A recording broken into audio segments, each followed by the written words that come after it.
Hey guys, this Biscoff butter pound cake. The ingredients used was Biscoff butter.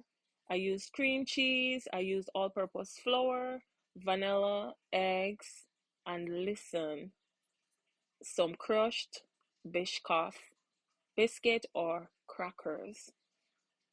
Don't worry about nut allergy. This is a vegan biscuit. No peanut allergy or any nut issue will affect you. Quick and easy. Biscoff butter pound cake tasted really, really delicious and amazing. You too should try this. Happy Sunday.